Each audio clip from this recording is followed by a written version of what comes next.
Who are you? Whoever you want me to be.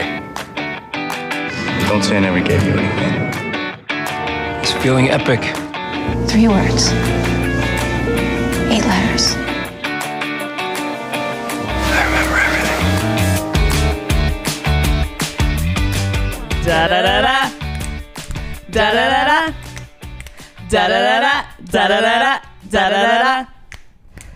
Well, if you couldn't tell by now, we are talking all about Wednesday on today's episode, which I would say, is this the most popular teen show of all time that we've seen? I don't know. I'd have to check the stats on that, but it felt like it for a while there. It felt like it was just completely taken over, and also got those Emmy nominations, which does not happen for a teen show. This show was so fun, and it really did just capture so many different people's attentions. I feel like I had friends who watched this show who have never really watched a teen show before. Really? Do you think was it because it was spooky or related to an existing IP? Do you think that drew them in? Yeah, I think that, people are familiar with the Addams family. Sure. So I feel like that draws people in. And I just think it was one of those things that everybody was watching. Yeah, I think, it came out right around Thanksgiving and people were off for work or off of school. The teens were out of school. And they had that long weekend to just binge this show, and it's only 8 episodes, and so they just dove on in, and then it sort of stayed around in the zeitgeist for the next month or so, I feel like. Yeah, it was huge. Yeah. Everyone was talking about it. And I was surprised. I did not realize how much of a teen show this was going to be when I first watched it. And I remember I texted you and I was like, you have to watch Wednesday. It's basically like a teen boarding school show. You're going to love it. You did, because I thought it's based on the Addams family. It's directed by or produced by Tim Burton. And I thought it was going to be more of an origin story, type of series.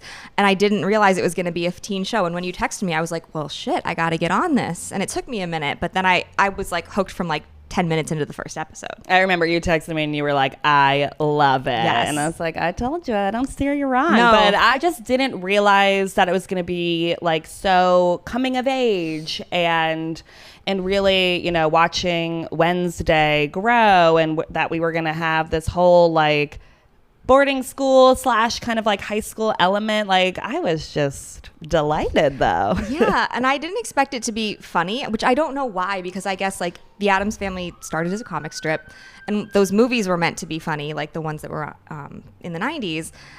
But this is it's a very funny show and is nominated in the comedy categories for those Emmys. So I guess that was a pleasant surprise.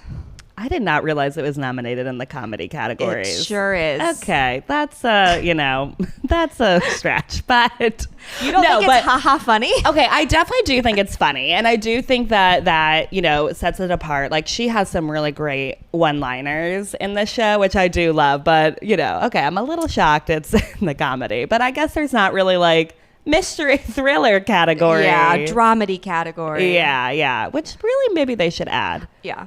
But yeah, thrilled that, we're getting some teen show representation at the Emmys whenever they will be. So I will be rooting for this show. Yes, very excited to cheer them on. What do you think, with this show resonated with so many people? I think, like you said, I think we love a teen show. We love, this sort of fish out of water storyline. Yeah. And I think that even though she's going to this school where she is among peers, she doesn't feel like she relates to anyone. It's part of her personality. So I think that we always like to watch a character in a new environment, try to find friends and try to find a new home. Yeah. I love a mystery, and there's a mystery at the center of this one. So it's that, tuning in episode after episode to figure it out, who did this. And then we get a little love triangle on top of it. Well, we're going to get into that. And I personally, obviously, love that part about it, even though it was quite controversial. Yeah. But yeah, I think that, you're right. I think that we love an outcast story. We love to root for somebody. And Wednesday is a little bit of an underdog in the story, but is a character who doesn't realize she's an underdog, which makes it like even better because she's so confident and so sure of herself. Which is great to see also in a lead female character. And also lovely to just see a lead female character in a teen show. A lot of times we do not get that. I feel like we grew up with a lot of shows that were, a boy was at the center of it. I don't want to say she's like a strong female character because that phrase makes me cringe a little bit, but she is definitely a tough cookie. Yeah. Yeah, tough cookie. That's putting it mildly. That's for sure. Well, she's unafraid to speak her mind, which I think is just so refreshing to see. We also just love a story of, these characters kind of embracing their weirdness. Like, I feel like those are, the teen shows that get very big when it's about characters who are outcasts, but they're, embracing that, maybe like different side of themselves. I mean, we saw it with Glee, which, I love bringing up a Glee reference in these. Did they do it as well? Probably not. But I mean, it is interesting that I do think that like those shows, are the ones that become very popular and seem to resonate with like a wide, variety of people. Yeah, 100%.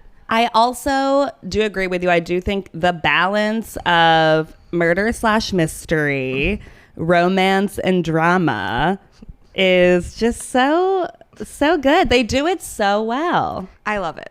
I don't have anything to add. I'm doing great. Well, what was your, out of those three elements, so murder/mystery, that's the same category. Mm-hmm. Romance and drama, like what was maybe like your favorite that this show brought? I think for me it was maybe the drama. I do love the romance, always, but that wasn't really the central focus of the series, which I appreciated. I like it, and I would like more of it in the future. But I think we were okay to start off without it. And the murder mystery, I love that, but I don't know that they did it as well as I've seen in other shows. Yeah. So, but the drama was sort of her with everyone else, clashing with her teachers, her family, her fellow students. I liked that a lot. Yeah, and we love a good like coming of age. I feel like a lot of like the drama of this season was her personal growth and kind of like that classic coming of age storyline that I feel like worked really well in this series. Yeah. What about you? Were you a romance girly? Well, I like that it was more a bit of a side story. I don't think it would have worked if it was like the main point of this. I think that would have been really weird. And I feel like in supernatural shows, I like when the romance is a little bit more of like a side thing. I definitely like that they incorporated it because I felt like it added a little, something to the show and does, fit the teen trope. We need a little bit of like romance in these stories, I think. I did enjoy the mystery aspect of this. Just because I think that brought something a little different. I know we've seen other supernatural shows, but I do feel like there's not a lot of like mystery in it. I mean, we see a lot of murder like in the supernatural shows, but there's not always like a huge mystery of like who did it. I was gonna say it's a whodunit. Yeah. And a lot of times, like you said, in those supernatural shows, we see the death happening, and it's like meant to be shocking or sad or what have you. But we're not like uncovering secrets and trying to put together clues. And so I think in that way, this show stands out from a lot of other supernatural teen shows. One thing that kind of like sets it apart from other supernatural shows is like it is funny. And I think a lot of times, in the supernatural shows that I've watched, like just like the Vampire Diaries like comes to mind. Like there's really not much you can do with like comedy in that show. I also feel like too in this one, like we got right into the mystery and right into the story. And I think a lot of times on season one of these like supernatural shows, it takes a long time to build the world. Yeah. And we kind of like sit in that for like sometimes like 10 episodes of like learning about it. And this was like, boom, we're in it. Exactly. Like I think about like how long it takes for all the characters to figure out that like there are vampires in Mystic Falls. Right. And that takes a long time. And here it's just like, nope, you're going to a school and everyone at the school has some thing supernatural or like otherworldly about them. Yeah. And we're just the sort of mystery is figuring out this external case. Yeah. I like that we didn't need too much like of an explanation. Like we got a kind of a quick of like, the groups of the school and kind of like what supernatural beings are there. But like, we didn't have to have these like rules that are all brought up and like too many explanations. They more showed us instead of telling us, which I really appreciated in this. Yeah, agreed.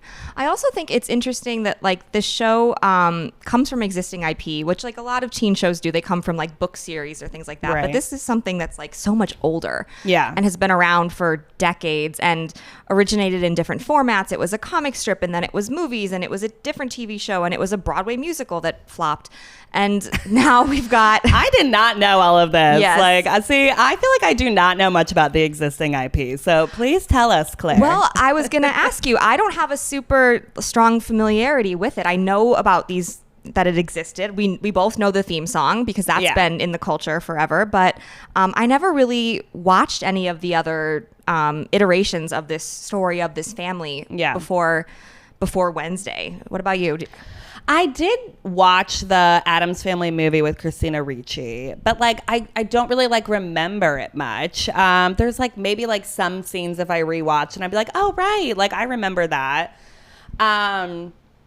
But so I feel like it's like for me, I just really think about Christina Ricci like for Wednesday, and I think it was kind of bold to take like a character that we fully see kind of as one person. Yeah. And to build a whole new show about it. I mean, that's risky. I mean, luckily it definitely paid off. But I feel like for me, like Christina Ricci, like is, or was, should I say, sadly, Wednesday. Not like she died, but yeah. But like it's like Daniel Radcliffe is Harry Potter. Like you view Harry Potter as Daniel Radcliffe. Right. And it's hard to like get that out of your heads. And this succeeded in that, which, is tough. Right. So like when someone says the character Wednesday Addams, you're going to picture Jenna Ortega instead of Christina Ricci now. Right. I think I flip-flopped. Now we are viewing her. Yeah. I think also it makes sense that like Jenna Ortega, she's sort of started off in her career as this kind of quote unquote scream queen and doing these sort of horror adjacent properties or straight up horror movies. And so I think that she, as an actress, you sort of associate her with these characters. And so that sort of lends itself to picturing her as Wednesday Addams as opposed to Christina Ricci. Well, she also seems a little bit like a freak in real life, which I like. I think that is like smart. Like, I'm happy that the person playing Wednesday is a little creepy, it seems, like she seems like a little kooky. Yeah, which I like. I think that like, if she was like, I am nothing like the character and I'm so cheerful in real life, I'd be like, oh God, like, what was it that she said that she did? She like had like dead animals or something. It was like something like that. And I was like, wow, that PR. Her publicist must have been like, please stop speaking. But it works for this role. Right. Like she is outspoken like Wednesday is. And I think that really helps to solidify her believability as this character. But don't know that much of like the Addams family, like history and background. It's like, I just know kind of like who the characters are. I did appreciate, I'm sure there were more Easter eggs in the show that I didn't catch, but I did love that the way to open the secret passageway to the secret society is like the double snap. That was a cute little nod to the theme song. Yeah, I really appreciate that. I mean, we love when that double snap comes up. Yeah, it's iconic. Yeah, it really is. And it's like wild that it's just a snap. That's it, That's all it takes. Do you want to know what Jenna Ortega did? I found it. Sure. Yeah. What? She performed autopsies on small animals as a child. That's right. Is your mic on? Yeah. Okay. Great. Well, thank you for that, producer Jesse. We needed to know the facts of that. And honestly, it's creepier than what I remembered. Maybe creepier than Wednesday herself. Honestly, I don't know if Wednesday would really do that. But you know what? She's great in the show. So that's really all that matters. So, Jillian, did you have a goth phase growing up? Or are you in a goth phase right now? Wow, good question. I was not a goth in like middle school or high school. I feel like the goth phase was very big when I was more in middle school. Yep. Like the Avril Lavigne years. I would say I was like friends with the goths. Like that's they nice were of always you. so nice. Like they were always so friendly. But no, I wasn't like wearing black all the time or dyeing my hair black or wearing like all those bracelets. You know, I was wearing my polo shirts for sure. I'm kind of sad that I didn't experiment with it a little bit more. I think that would have been fun. I definitely was a little emo. I mean, I listened to like emo music, but like kind of like everybody did back then. Yeah, emo became like palatable goth almost, I Yeah. think, for the mainstream. I too, I was never a goth, but I got along with the goths. Yeah. And it was always interesting when one day there'd be like a kid at school who like was dressed like everyone else. Yeah. I don't want to say normal, but you know, they were dressed in color. And then Yeah. the next day they would show up in all black with like a nose piercing. And you'd be like, what happened to you overnight? Like, where did this come from? But I know. I guess in middle school, we're all just trying things out. I know. That's why I wish I experimented a little bit more. Yeah. I always love though when like the parents would go like you'd see like a parent pick up like a goth kid like from school, and it's like the mom is dressed in like, you know, her like cardigan sweater and like pants and is like picking up her goth daughter. Like I loved it. Like Yeah. it was just always like so great to see though, because for some reason in your head you're picturing them having goth parents. Yeah. But I will say today I am dressed, you know, this isn't really goth, but it is an ode to Wednesday. I got my black blazer, black pants. We got the braids in, you know, we're really trying today. Yeah, you are devoid of color except for your nails, but we'll allow it. They look fantastic. Thank you. Thank you. Yes, we both decided to dress in tribute to Wednesday today. Yeah. I too have the braided pigtails, got like a black lace shirt. It's sort of like more like her at the dance, I Which think. I love. Yeah, I Yes. love the ode to the dance. Yes, you're more like Wednesday every day, like, Yeah. and I'm like ode to the dance and some black leggings, but yeah. Well, I mean, Wednesday kind of is like a fashion icon, I feel like. Oh yeah, if you see like someone dressed like that, you know exactly. Like for Halloween, it's very like, oh, you're Wednesday Addams. It's a recognizable look. Well, Halloween is this week. Maybe I will just wear this. You just need to work on your scowl. Oh, yeah, I know. That's hard. And I got to not blink, too. Yeah. Going full Wednesday. All right. Well, let's get into season 1. Why don't you give us a quick little recap, Claire? Okay, a lot happens in season 1, but I'm going to do my best to keep it moving.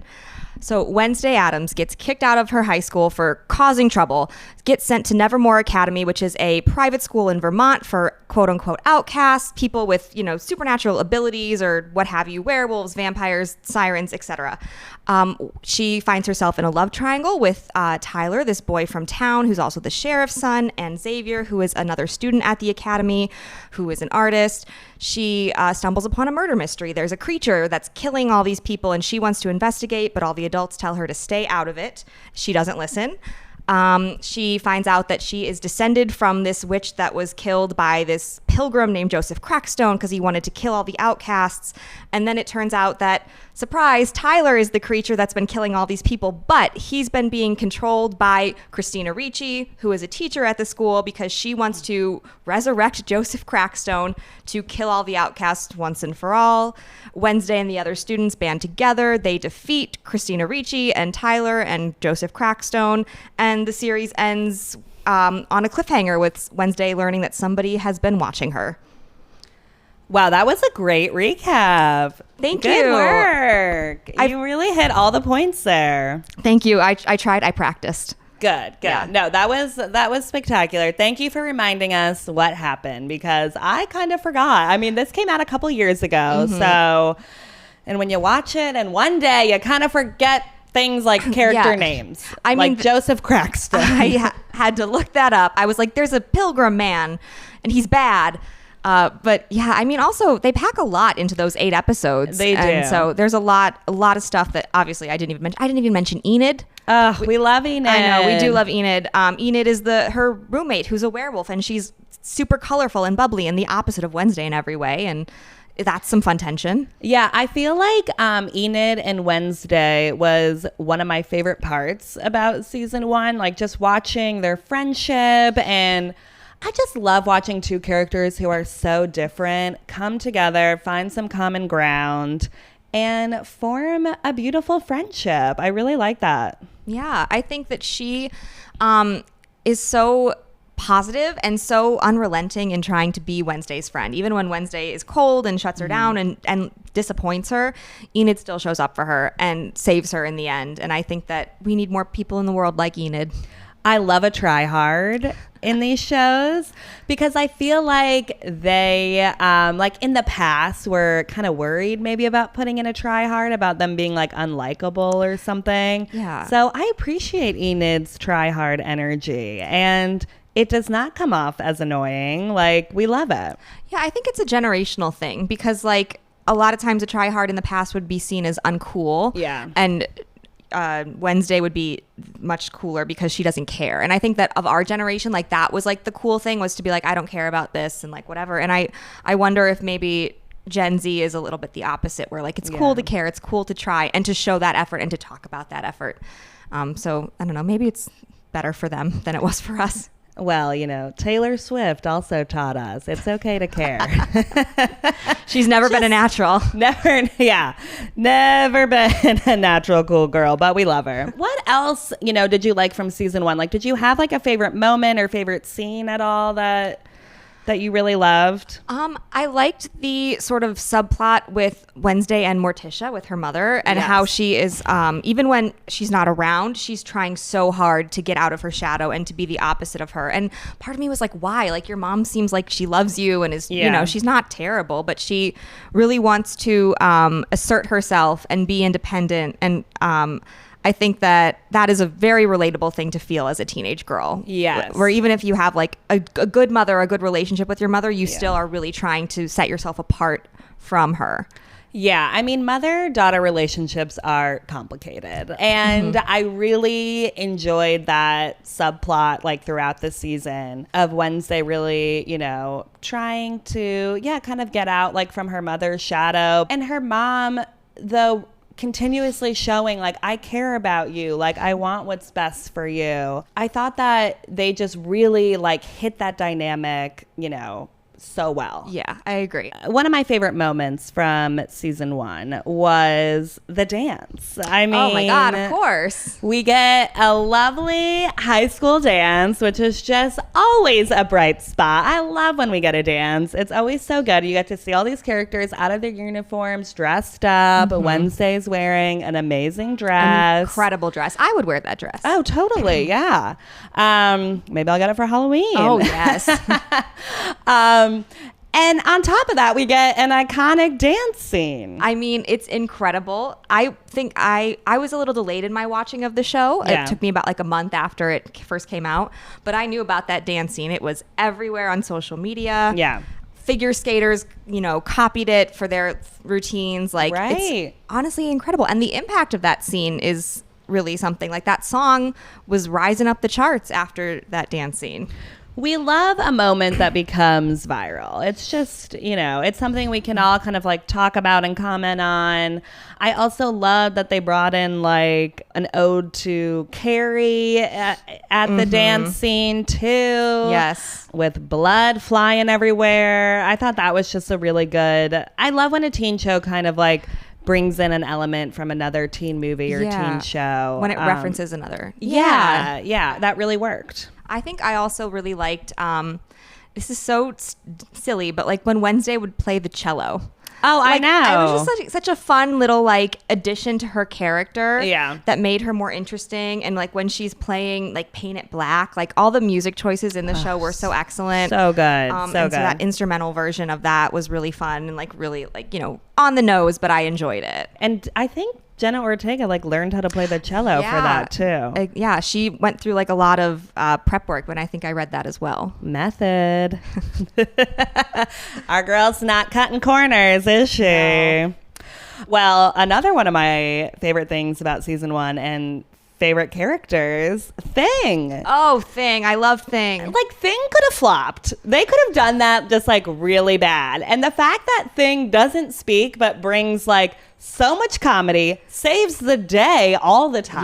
Yes. Like, I kind of love when we have that of like something that's able to like keep the plot moving forward and save the day. Like, you know, in Vampire Diaries, like, you know, we have the witches who are always able to kind of like get over hurdles for the group and help save the day. And I feel like Thing is that in this of like Wednesday falls into all these obstacles, but Thing is always there for her. Yeah, I got like really sad when Thing gets like injured and like it's a hand. It's just a hand that's crawling around, but like I cared so much about Thing. I know. And I was so worried about them. And also like credit to that like actor for like being able to like express emotion through just literally just their hand and nothing else. It's so impressive. I mean, that was crazy. Like, I'm just so happy that they did that right because again, I just think like that was a risk, like making that such like an important character. You know, that could have, you know, if the hand wasn't great, it could have flopped. So it could have been really hokey, and it wasn't. Instead, it was like very sweet. I know. I really, really love that.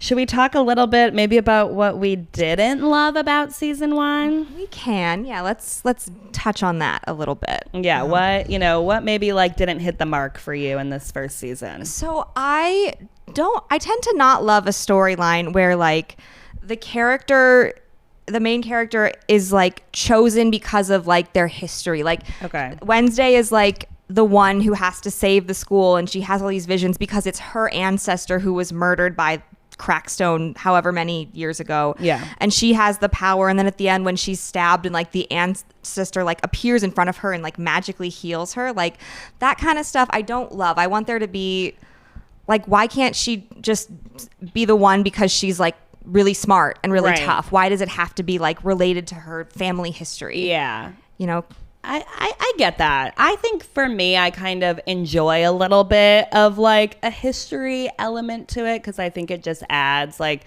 another layer and we learn a little bit more like about the family and maybe why she is the way she is. So I kind of appreciate a little bit of like more of a backstory just because I do think it's, you know, I like some layers there. But I get what you mean. It was a lot. There was like a lot of history kind of involved with this. Like every character had a like deep ancestral history that, you know, influenced the mystery. Yeah, the fact that it was like two sets of histories. It was like the Goody Addams and Crackstone history, and then also the history of the Gates family and her parent and Wednesday's parents, and the whole thing where Christina Ricci comes into it. Like that, it's two sets of like histories that are like, it's a lot to keep track of. And I just sort of think, I think one would have been plenty. Yeah, I think that I would have, you know, I could have done with just like her historical stories so we learn a little bit more like about her family and her history as like the main character.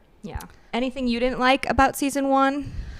I would say I just wanted some more like supernatural characters. Like I wanted like to learn more about like the shapeshifters or like the vampires. And I know I said before, like, you know, I'm glad we didn't get bogged down in like history and rules of that. But I just think that like we're at a school of like supernatural beings. Like, show me a vampire. Like, did we even see a vampire? I think that their friend Yoko is a vampire, but like we're told that she's a vampire, but like you said, like they could show us these supernatural creatures and not like tell us about them. Like, just let me know. Is like garlic a thing with the vampires here? Is she sucking somebody's neck? Does she drink out of a blood bag? Like, I just need a little bit of that, you know? Yeah. So I think I would have liked a little bit more of like supernatural characters as like secondary characters maybe. But like I really appreciated Enid's story of, you know, being a werewolf and learning all about that. And I think that we maybe just needed a little bit more of that. Yeah, I think that they touch on her and how she's struggling to to wolf out is how they Yeah. phrase it. Like Yeah. she's still hasn't done this yet, and she's sort of like the black sheep of the family. And Yeah. and that was really sweet. But I think we could have gone more into like why and like why is this such a problem if she doesn't do that? You know, Exactly. how does she get herself to do that? Yeah. Yeah. I think just a little bit more on the maybe the budgetary side, the practical side. I think the graphics, like that Hyde creature, the look of him was a little tough. Like yeah. I would like some better CG in the future. Which is wild because their budget must have been like so much. Right. They had so many characters. They had, you know, like high profile writers and directors. Yeah. And like you couldn't have spent like a little bit on a better, you know, monster. Like spend that Netflix money. Yeah. I agree. I feel like I couldn't like see the monster. It was so dark. Like I was like, wait, what? Does it have a face? Are there teeth? Like what is going on there? Well, maybe they were trying to hide it because they didn't know how to like animate it. Yeah, that's true. I know. You know, maybe they'll get some more budget in season 2 and we'll get some good effects. I would love that. That would be great. Just make it practical even. Make practical effects. Like I'll take that over bad CGI any day. Yeah, that's true. You know what we need to talk about? Oh no, what's The that? love triangle. Did you Yes. love it or hate it? You know, I always like a love triangle. And Right. I think this one I was a little torn throughout most of it. I was Yeah. always kind of like, who should she be with? And it was one of those where like, oh, well, when she's in this scene with this guy, I like him, but then she's in Yeah. the scene with the other guy, I like the other guy. So I thought it was well done. Yeah. And the interesting part was that they're both sad boys. They're both brooding sad boys. They are, which we love, or Yeah. I love at least. I mean, we both do, but I think you Yeah. lean a little bit sadder. So which one was your favorite?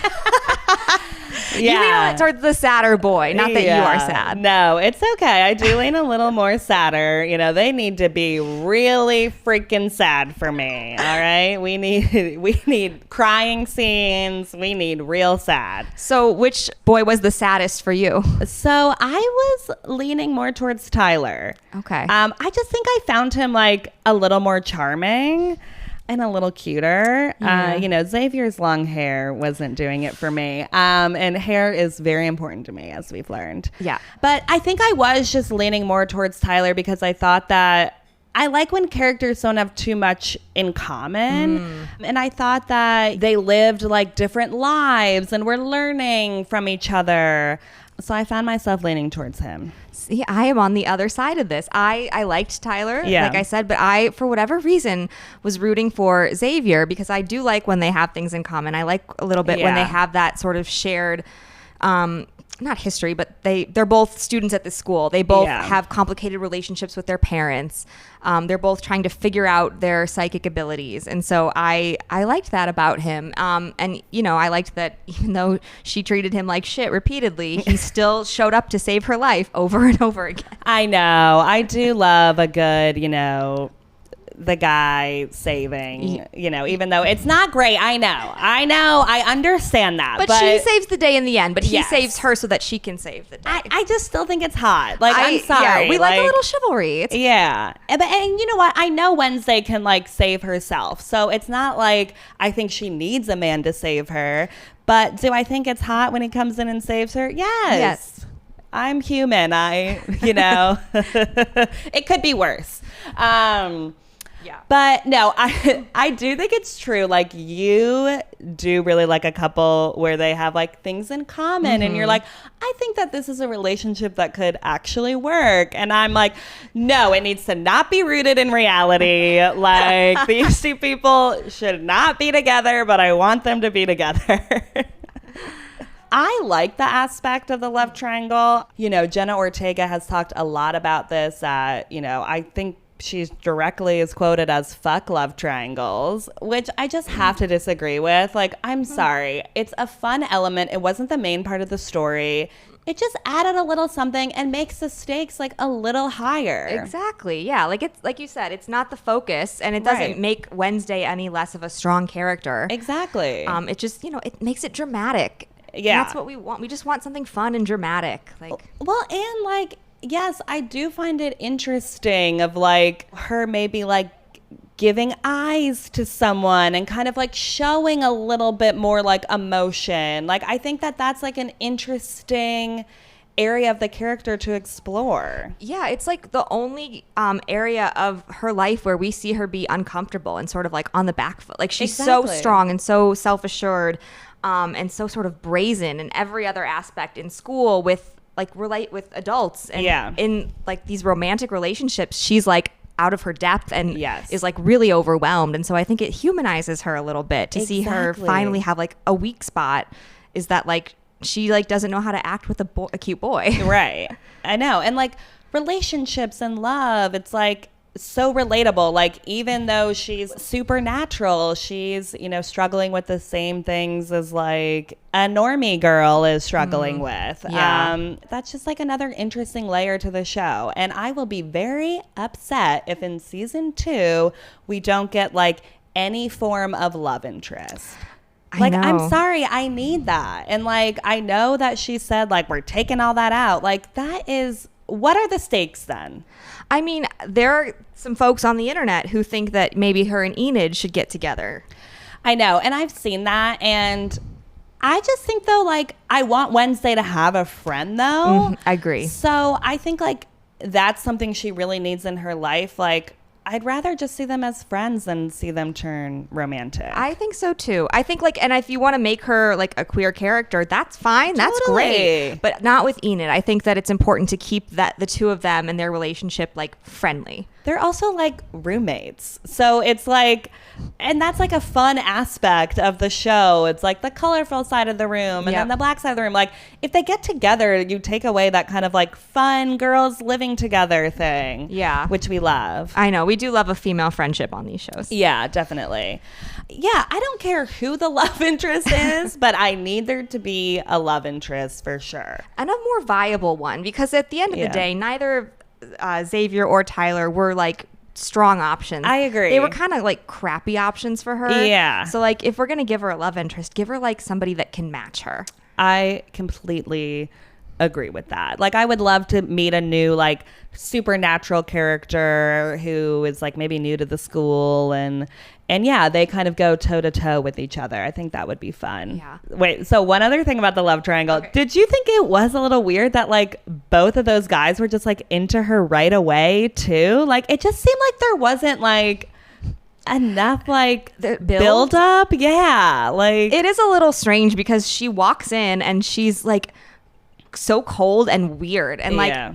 and like I don't know how you would just see someone like that and be like that would be enough to overcome like their Right. personality. Like I could see you being intrigued or whatever. Yeah. But like the fact that they're both like really into her right off the bat falling at her feet. is a little it's odd. It's like a fantasy. Yeah. Like it's like just like I needed like a little bit of a build. Like I do think in these like shorter seasons, like when we're only getting 8 episodes, like we're not getting that like, oh, he glanced at her in episode 3. Right. Like, oh, is something going to like turn into that? And then it's like on episode 5, their hands, Yeah. touch. Like we kind of like love that slow build. And I feel like in these shows that are only like 8 episodes for a season, it's like that just gets completely cut, taken out, and people are just, I'm in love already. And it's Yeah. like, whoa, whoa, whoa. Like I need that like side glance. I need those little moments, you know? Yeah, I think episode 3 is the dance episode. And so she's already taken Tyler to the dance and then like breaking his heart when he finds out she was using him. And like Yeah. already she's disappointed him in episode 3. Like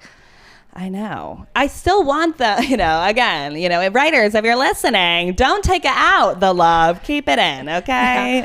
I feel like before we talk about season 2, let's talk about the ending. Like, what did you think about the ending and the mystery being revealed and, what do you think about it? I think they did a pretty good job. It was a little bit telegraphed for me. Like I kind of wanted to be a little bit more surprised than I was. I agree. But overall, I appreciated it. I liked it. I liked when they all came together to defend the school and that.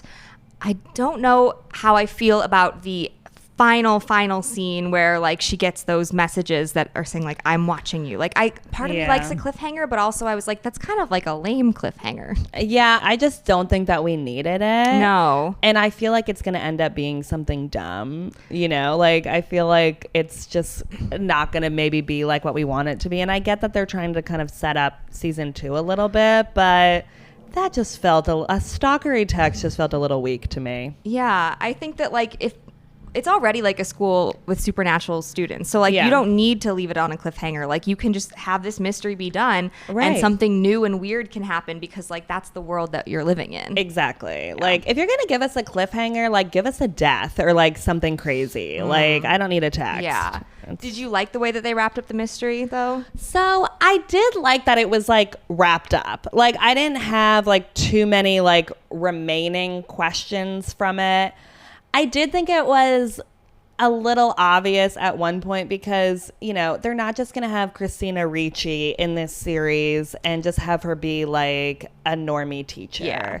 Like, I just think that it was like kind of clear like that there was more for that character to do. But what I did love was, all the students coming together to help save the school. Like, I think that is always so fun in these supernatural shows of like, all right, you use your skills and then you can use your skills for this. Like everybody gets involved. Even people who like hate each other are coming together to save the school. Like that is a storyline that just like always works for me. So I really appreciated that about the ending.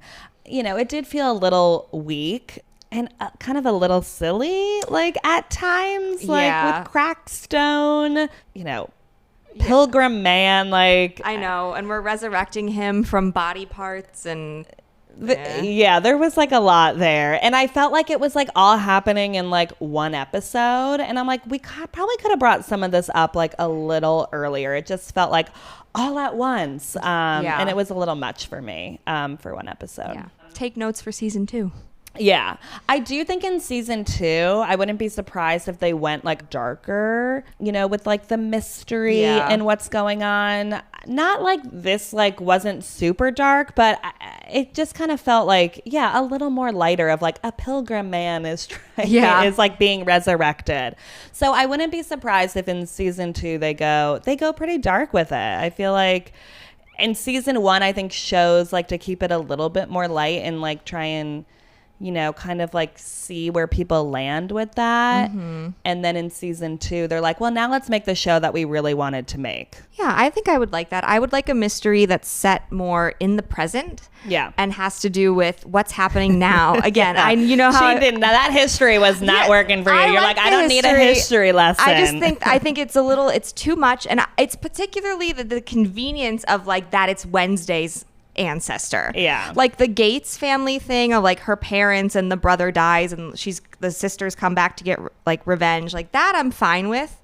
But like I forgot about all the that. Sort of like the chosen nature of it. Like I was like, why? Like why does it have to be her ancestor and whatever? And in this place that she's never been to before, but she comes back, you know.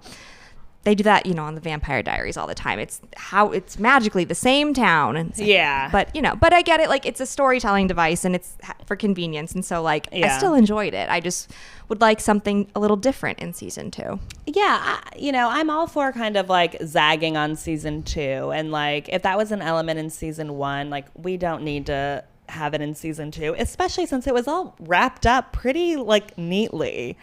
I feel like we left on a little bit of a cliffhanger with Tyler, though, when he like comes back as a monster. We see him like being taken away and, you know. I know. I want to know, is he going to like get rehabilitated and return? Like, is he going to come? Maybe he's going to like embrace the monster side, but get it under control and join the school. Like, that could be fun.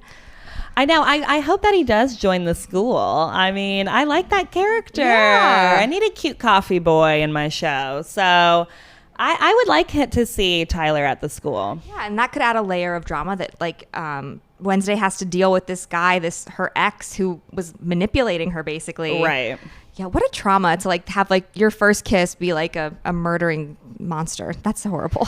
Poor girl. I I also, though, wanted to, and maybe this will happen in season 2, but I wanted to explore a little bit more the trauma that Tyler experienced, because that was like a lot. And I feel like we just kind of like graced over that. So I hope in season 2, we get in a little bit more about like what happened to him, his trauma. Yeah, I think just more of the characters that we already know would be great. Like, I want to know Enid a little bit more. I want to see her relationship with Ajax and like get to know, like, they tease this whole thing with Bianca and this like cult thing that she's a part of, or money scheme. I don't remember exactly. When like the woman comes to visit her at the school and is like, you need to use your siren song to do this, and she's like, no, I won't do that anymore. And then they just kind of like, it goes away. But I like, forgot about that. Exactly. Like, it was just briefly touched on, and it didn't really have any consequence, the fact that this woman shows up at the school. Like, it didn't really affect anything. Yeah. But like, I want to know more about that. I would like to know more about the sirens, like in general, because I feel like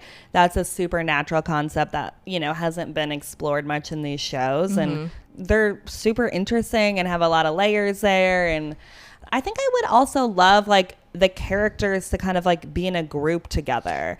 Like, I feel like in season 1, Wednesday is in every single scene for the most part, which is a lot. And I would like to kind of have these secondary characters have more individual storylines in season 2, and we get to follow their journey a little bit more on top of Wednesdays. Yeah, I think so too. I think just more like high school-y type stuff is what we're looking for. Oh yeah. I hope in season 2 we still get these teen elements. I mean, I would love to see a school play. Oh my God, I love a school play. It's such a good plot device. Everybody comes together for the school play. Like, you know, I think that would be really great. I loved when we had the boat race in season 1. So I want like more of those events. Like, show me another dance. Show me, you know, not like homecoming, but something like similar, like some form of game. Right, like some type of like alumni event or something where like everyone has to come together again. Like, yeah, a game, a competition of some sort. Yeah, some form of back to school fair, you know, get me a Ferris wheel. Like, I need a back to school carnival. That's what I need. I would love to see some more of those elements in season 2 for sure. I especially loved, you know, the cliques that we got in season 1. We had the Fangs, the Furs, Stoners, Scales. Which clique would you have been in, Claire? I would like to be a Scales. I would like to be a Siren. Yes. I just think like they're just so chic. Yeah. Like, they have like that iridescent skin and those glowing eyes, and I would love they look stunning, and I would love to be able to just, you know, sing a little song and get people to do what I want. I know. I love when they showed them like in like a choir practice or something. Loved it. Yeah. You know, I would also want to be in the Scales. I'm a water girl, so I feel like I would fit in well with that. Yeah, that's the only thing that I wouldn't care about, but you know. Yeah. The power. I mean, and as someone who's tone deaf, I would love to be able to sing. So that would be fun. I feel like I could also probably fit in with the Fangs, even though we don't know much about the vampires, but we do love a vampire. We know that, you're a vampire girly. Yeah. Yeah, I think second choice would, for me, maybe I'd be a stoner. A Gorgon. Yeah. That was an interesting element. A random click to have, because there are also like Wednesday is like kind of like a psychic. Like, she's got these like mental abilities, psychic abilities, and so does like Xavier. Like, it's not witchcraft in this show, but it's like they just call them like psychic abilities because he can make those paintings come to life. Right. So like, what clique is that? Because I would like to be in that clique too. I know. I mean, there's so many like supernatural elements to this show, and we really, you know, I want to learn more about these powers that everybody has. Like the kid who controls bees. Where does that fall in the social hierarchy? I know. Are they just like anonymous? Like, like we don't know where to put you. Go over there in the corner. You're part of Anonymous. Yeah, the miscellaneous students. Miscellaneous, I feel like was the word I was thinking of there, and went with Anonymous. But I also feel like, you know, I could be a good vampire in this one because they don't seem to do that much. So you kind of just chill. You're never really the one who's having to save the day, and that sounds nice. Yeah. So I'll just sit in the corner, you know, drinking my blood, having a good old time. I love that for you. Thank you. Well, I think we did it. We have dissected all of Wednesday, which was a fabulous teen show. Definitely, I think, one of my favorites. I know. I so enjoyed it. I can't wait for season 2 whenever it comes. But I'm excited for more Wednesday. It's going to be great. Well, thank you so much for listening. I hope everyone has a great Halloween and a great ending to spooky season. And be sure to tune in next week. Yep. You can follow us wherever you get your podcasts. Don't forget to rate and review us. And you can also follow us on social media on Instagram and TikTok at previously on _teen TV. Thanks for listening.